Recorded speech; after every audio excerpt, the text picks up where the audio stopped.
తిరుమల తిరుపతి దేవస్థానంలోని పలు విభాగాల్లో విజిలెన్స్ విభాగం అధికారుల తనిఖీలు కొనసాగుతున్నాయి. వైసీపీ ప్రభుత్వ హయాంలో టీటీడీలో భారీగా అవినీతి జరిగిందని పలువురు ప్రభుత్వానికి ఫిర్యాదు చేశారు. 18 మంది అధికారులతో ప్రత్యేక విజిలెన్స్ బృందాన్ని ప్రభుత్వం నియమించింది.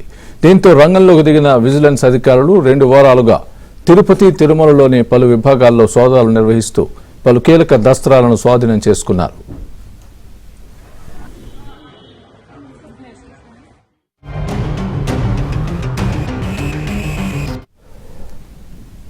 తిరుమలలో వివిధ సేవలు, బ్రేక్ దర్శనం టికెట్లు కేటాయించే అదనపు ఈవో కార్యాలయం, ఆర్జితం ఆఫీసులో కూడా విజిలెన్స్ అధికారులు తనిఖీ నిర్వహించి పలు కీలక పత్రాలు స్వాధీనం చేసుకున్నారు.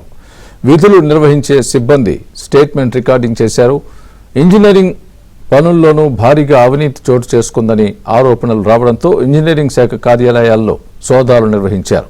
టీటీడీ బడ్జెట్లో ఇంజనీరింగ్ పనులకు 150 కోట్ల నుంచి 200 కోట్ల వరకు నిధులు కేటాయిస్తున్నప్పటికీ 5 ఏళ్ల కాలంలో వేల కోట్ల రూపాయల పనులను టీటీడీ కేటాయించడంపై అధికారులు విచారణ జరిపారు.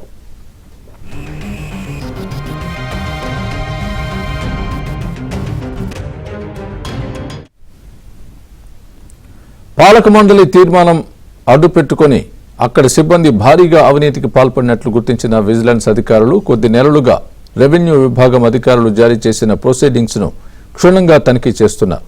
ఈ వ్యవహారంలో కోట్ల రూపాయలు చేతులు మారినట్లు అధికారులు గుర్తించారు.